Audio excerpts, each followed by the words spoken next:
नमस्कार, मैं डॉक्टर प्रियंका बनाना, fertility specialist. तो आज हम बात करेंगे कि एक सक्सेसफुल प्रेगनेंसी पाने के लिए एक महिला को इंटरकोर्स के बाद कितनी देर का रेस्ट लेना चाहिए। ये क्वेश्चन बहुत बार पूछा भी जाता है, महिलाओं के दिमाग में भी आता है। इसके रिगार्डिंग आप अपने फ्रेंड से, फैमिली मेंबर से बात करते हैं और उनके अलग अलग ओपिनियन भी होते हैं कि आप अपने बटक्स के नीचे पिलो रखिए या आप पैरों को ऊपर की पोजीशन में रखने से स्पर्म का ट्रैवल इजी हो जाता है। तो सबसे पहले ये बात जानना जरूरी है कि क्या ये सभी चीजें करने से कुछ फायदा होता है या ये सब मिथ है।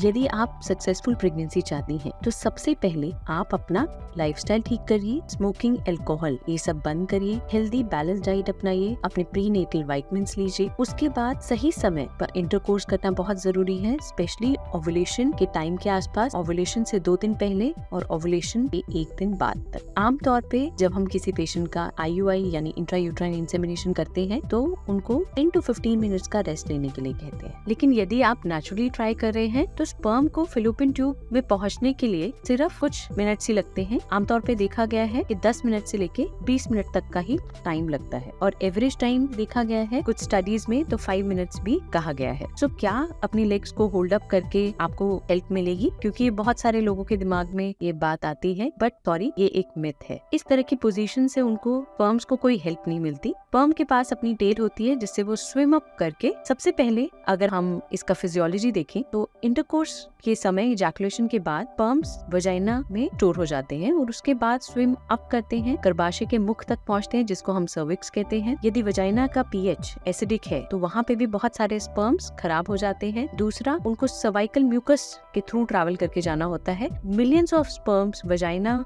में होते हैं, इजैकुलेशन में होते हैं और उनमें से सिर्फ few thousands reaches with in the uterine cavity, यानी कि कैविटी में या गर्भाशय के अंदर कुछ हजार ही पहुंच पाते हैं। और इस तरह पूरी एंडोमेट्रियल कैविटी क्रॉस करके इसमें उनकी मदद यूट्राइन कॉन्ट्रैक्शंस करती हैं, वो उनको ऊपर की तरफ जाने में मदद करती हैं। और इसके बाद फेलोपियन ट्यूब में जो सीलरी मूवमेंट्स होती हैं, यानी कि फेलोपियन ट्यूब की जो अंदर की लाइनिंग है उसके अंदर बहुत सारे सेल्स होती हैं जो कि सीलिएटेड होते हैं, यानी उनके अंदर हेयर लाइक प्रोजेक्शंस होती हैं जो कि स्पर्म्स को अपनी तरफ पुल करते हैं। और साथ ही साथ ट्यूब का यह काम भी है कि वो अंडाशय से एक फॉलिकल रप्चर होने के बाद जो एग रिलीज होता है उसको पिक करना और उसको पुश करना towards the ampullary end of fallopian tube, यानी कि फेलोपियन ट्यूब का सबसे चौड़ा भाग जो होता है उसको एम्पुला बोला जाता है और वो उसकी तरफ उसको पुश करती है।